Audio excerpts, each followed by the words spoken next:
morning. We are on the pond job. This morning's job, first thing, we are just grading up and shaping the clay that we were digging out from the pond yesterday. If you have a look, big pile of clay to go out there. And this is where this area was a big void. It was a hole about 5 foot deep, so we wanted this filling in so it's got usable space, and it now meets the bank of his other pond, which is just there.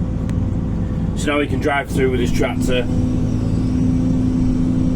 to mow the grass and keep everything tidy and make his life a lot easier. So that's good. We've got enough material to fill in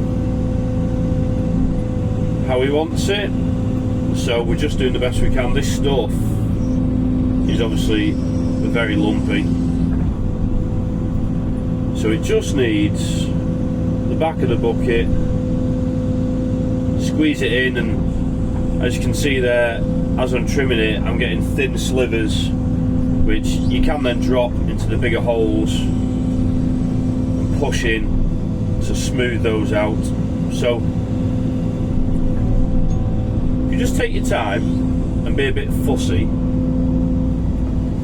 you can get this pretty flat, and then I would say in a month's time you will be able to get someone to come on with a little tractor and rotavator and rotivate everything. The work we did last year, the work we've done this time, and just when this clay is dry, there is soil mixed in with it. It's probably 80% clay. There is a bit of soil in there, so grass seed will grow. So we could rotivate it all, the whole project, because there isn't much growing on what we did last year. So that could do with rotivating and seeding, and then the back end of the summer it will, well, saying back end, it doesn't need to be. I mean, this week we've got sun, we've got warm temperatures, and we've got a bit of rain. Well, last time we checked, that's exactly what you need for growing grass. So I think if you had the money spare straight away, it's always, you know, it's difficult, isn't it, when you're working with a budget and you've got a lot to do. He needs me, obviously, to do the bulk. And once the bulk's done, it's not essential to seed it. But anyway, it does need doing if he wants to keep it tidy, because once the grass gets established, it'll stop a lot of the weeds growing, so he can keep it maintained and a bit manicured, and well, it'll just be nice, won't it? It'll be a nice job, though. So yeah, there's a lot to do, I understand, and grass seed's quite expensive as well, so it'll be a few £100 in grass seed, I'm sure, and someone's time with the tractor and rotavator to work it all up, break it up nice and fine for a seed bed. So I don't know, it'll probably be maybe £600 of a job, £200 or £300 to work it up and get it ready, and then I would say you'd easily spend £300, £400 on grass seed as well, because you will need a lot. Anyway, I don't think he'll be able to afford to do it straight away, but that is the ideal situation. You can't always do that, so anyway, we will make this nice and do our bit, and it'll be ready for him. You could just leave it. you could leave it and let nature do its thing. It will green up over time. But I think, judging from what last year's work looks like,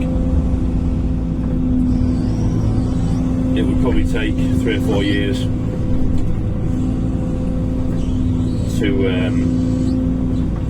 to get it covered, so you could go around with the mower, and because once you go around with the mower and start cutting it down, the grass will survive and the weeds will die off. There's a lot of areas here that were full of, well, they were just overgrown, full of brambles and weeds, and I suggested last year to him that just start mowing. He has got a little tractor with a mower. Start mowing some paths where people can walk around, and some bigger areas for if people wanted to set up a tent and do some camping, a nice grassy area. And he did do that, and those areas, after a summer of mowing and conditioning, have turned out really, really nice. And can't get my words out. It's transformed the place, really, just for a bit of diesel and hours spent on the tractor, which on a nice day, it's not a hardship. It's a nice spot to be in, riding around, cutting your grass, isn't it? Surveying your land, having a look. So he's seen what he can produce here. And the view, look at that. If you were camping and had a tent set up on this bank, I mean, what a place to wake up and look out. I'll just spin around and see if you're the right angle.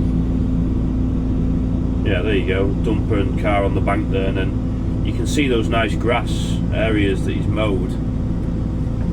I mean, lovely. Really, it's made really nice grass. It's come up well. So if you could get all of these banks looking like that and leave the slopes to just grow long like this stuff here, the contrast and everything would be lovely, and it would look really, really nice. It's just the initial cost, isn't it, of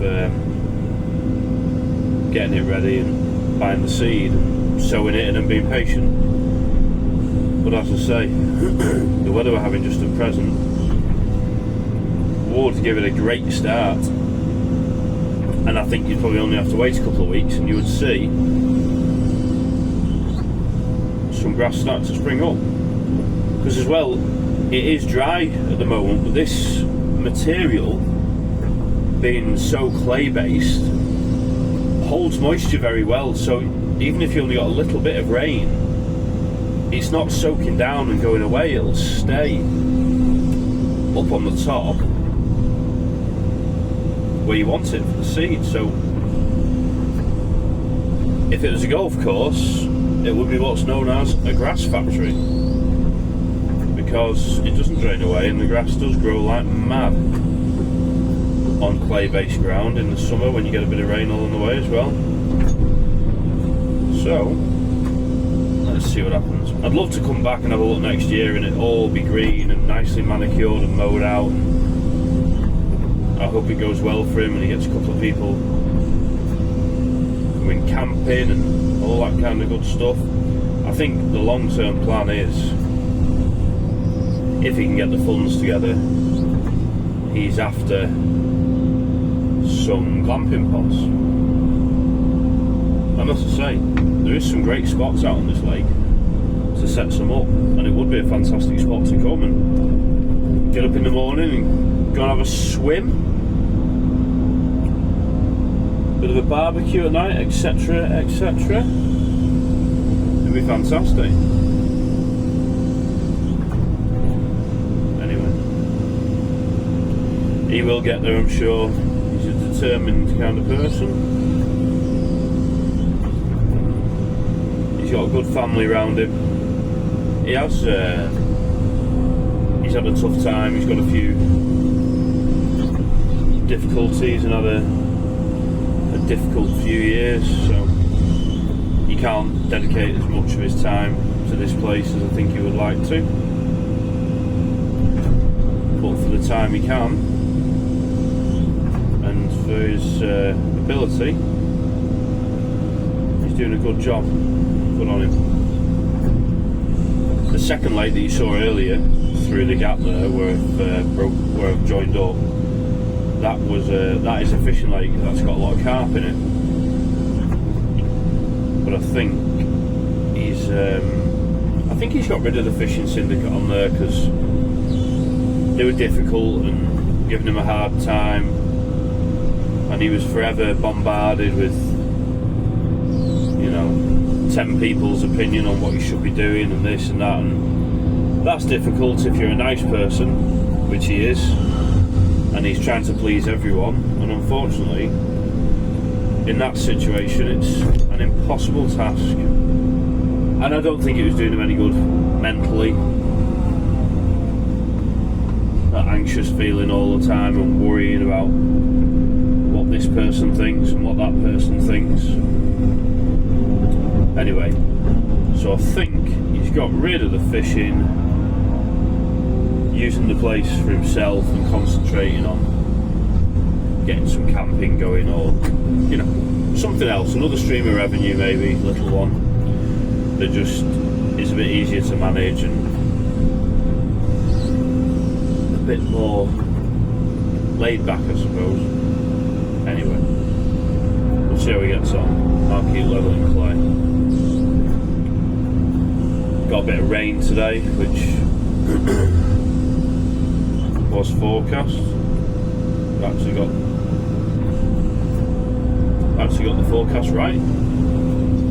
It's quite surprising. So not a lot, just a little bit of drizzle. Still got the shorts on.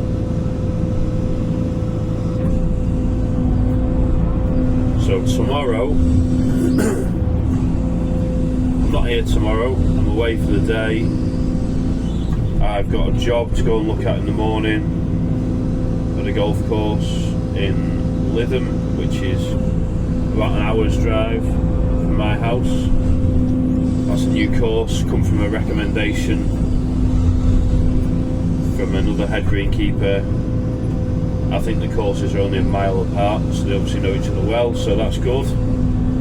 Recommendation is the best way of getting new work.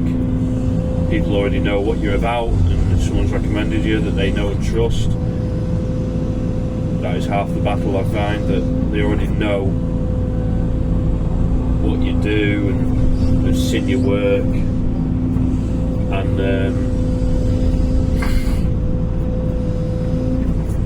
someone they know has used you and been happy with the job, etc. So I will be going to look at that job in the morning. Before that, I'm going to get up, leave early. I don't do any nursery drop off or anything on a Wednesday, which is tomorrow. So I'm going to leave early, and I've got a few bits to do on the bulldozer, which I will also get some video of. It's got some corrosion on the fuel tank and the hydraulic oil tank, so I've been using some 2-part like liquid metal resin epoxy. Not quite sure what it is completely, but yes, I bought some magical stuff, and so far so good. I went on Saturday morning and filled them up with water and checked, and every hole that I'd found and filled up, and filled and sealed with the stuff I bought, it worked. There was no leaks. But then I did find 2 more holes that I hadn't seen previous, one in each tank. So I then cleaned those up and filled those up with the stuff. They will have had, by tomorrow morning, 4 days for the stuff to go off. So that is more than enough time I was just a bit paranoid. I didn't want to put anything in them too early if it hadn't quite gone off and sealed, and then you know, you put the water in and it comes past and leaks, you would have to take it all off and start again. So I'd rather leave it too long than be too eager and spoil what otherwise has been a good job. It's worked. So on the dozer front, I have bought a little D2 dozer, which is around 5 tons in weight. Seems a really good little machine. Needed some jobs doing, don't get me wrong. It's got a 6-way blade. It's a handy size for one to move it around, very easy to move. Get it into jobs. It would have been great on this job to push this clay out as I was digging, save double handling it. Well, no, I suppose it doesn't save double handling it, but it would have been quicker if you could have pushed out with the dozer rather than coming back with the digger to do what I'm doing now. But obviously then you've got another piece of machinery on site. Anyway, so I can see it being used on certain jobs, not loads of jobs, but I like to think I bought it at the right money. I did a deal with a friend of mine that I will take it off him. I swapped him for a dumper that I had that wasn't doing a great deal. So the deal was he gets the dumper and he's got a good mechanic on site. So the deal is he gets the dumper as long as the dozer is 100% mechanically working. So the jobs were the clutch the clutch wasn't working, so we had to investigate that to get that working. And what we found, we stripped it, took the bell housing off, opened her up, and it's what's called a dual clutch, not a dual mass flywheel, but a dual clutch where there's 2 clutch plates, one on either side of the plate, for want of a better word, that they grip, just to give you more friction, I suppose, when you're pushing. Anyway, one of those clutch plates was stuck, so we stripped it and we freed that off. While we were in there, it needed a little, I'm going to call it a brake band, where when you press the clutch in, this little brake band pulls onto a collar which is on the input shaft from the engine to the gearbox, so that when you press the clutch in to select a gear, although the engine is still running, the drive shaft from the engine to the gearbox is brought to a stop with this little brake band, so that you're not fighting the engine trying to turn the input shaft while you select a gear. So that needed new pads on it, if you will. It's like brake pads on it. So that's been redone. I think that's back now. Clutch, hopefully, touch wood, we've freed that up, so that should sort that. It wasn't badly worn, it was in good condition, so that should be fine. Everything on the dozer that we've looked at has been in absolutely spot on condition. It's Japanese, so it came apart nicely. We didn't have any rounded bolts, no bolts snapped. Amazing really for the age of it, but it is in very straight condition. It looks very sorry for itself, because we've also took the tracks off. The tracks were shall we say, definitely past the best. They have been taken away, they're ready to pick up. They've been repinned and bushed, so they'll be like new. And basically tomorrow I've got that job to go and look at, and as well I'm going to go down and do a couple of jobs on the dozer, fill the tanks up again, make sure they are now sealed up properly, and then they are then ready for some. I'm going to try and find some like a sealant undercoat primer, just to be doubly sure. If I can get some kind of plasticized paint that is oil proof or whatever, I don't know what there'll be a proper name for it, won't there, but I don't know it. Then coat it with that. I'll put it on with a roller nice and thick, and then if I choose to paint the machine further down the line, everything can be smoothed out, sanded down, and a nice coat of paint put over the top. But just for the minute, those tanks do not need to look nice, they just need to look dry and not be leaking. And then once we've got the tanks on, we can obviously run it.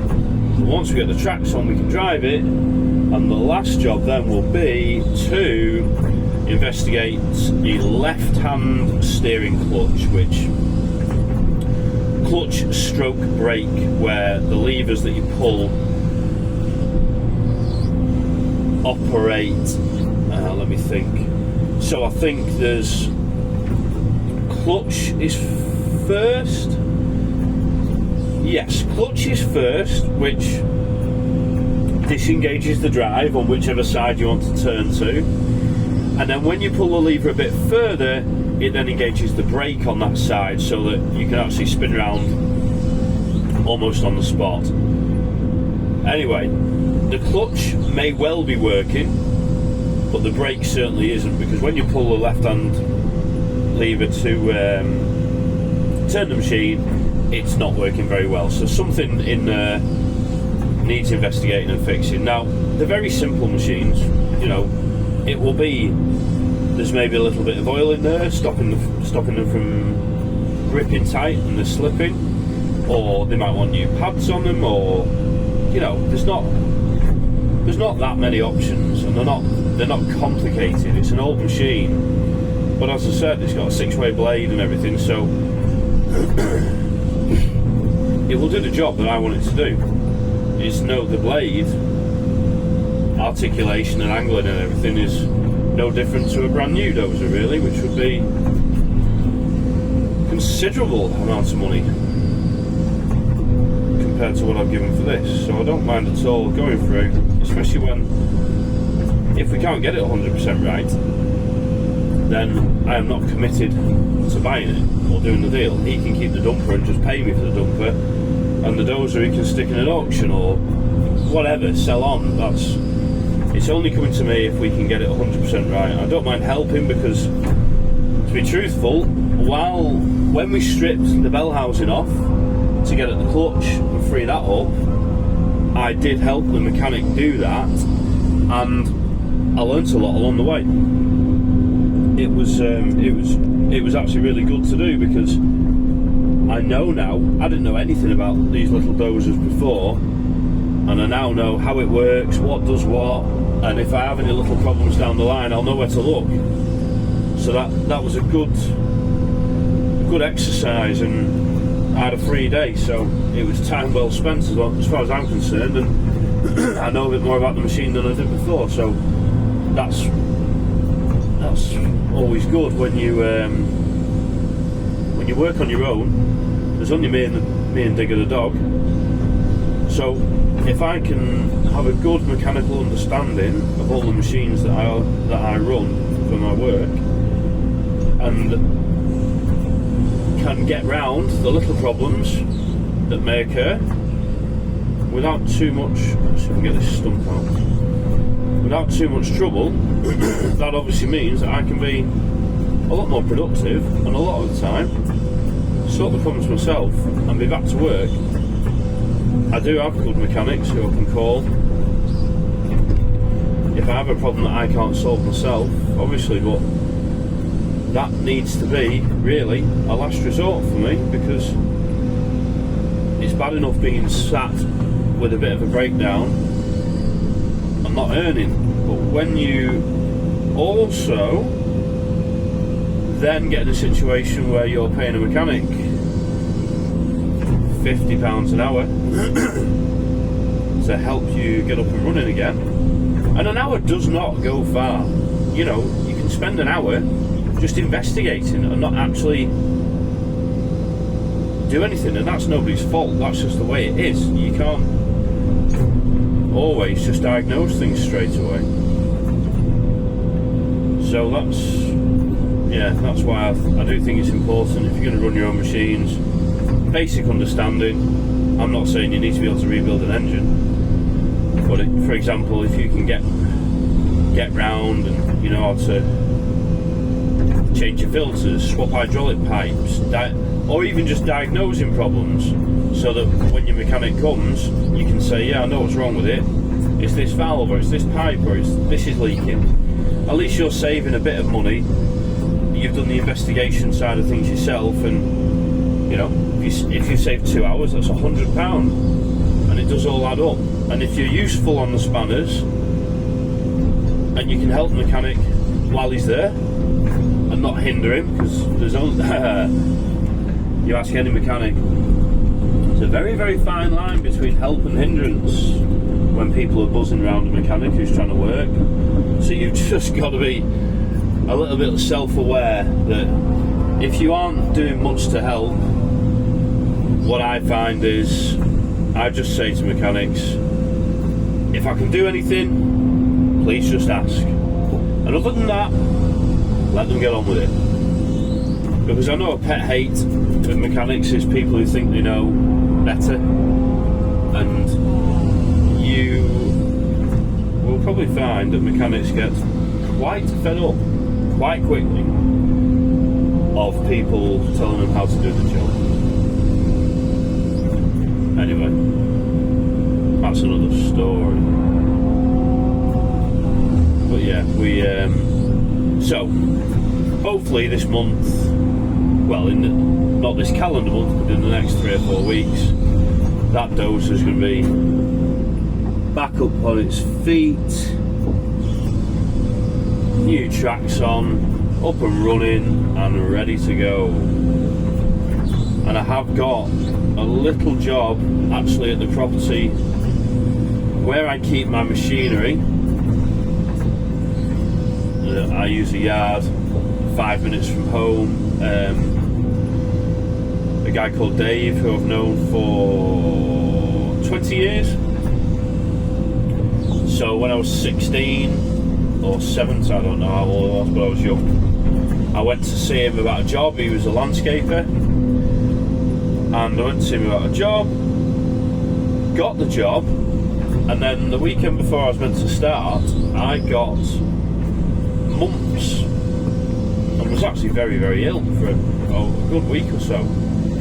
Anyway, obviously he had a lot on, needed someone to start, so the job actually the position got filled by a friend of mine, which worked out nice. I got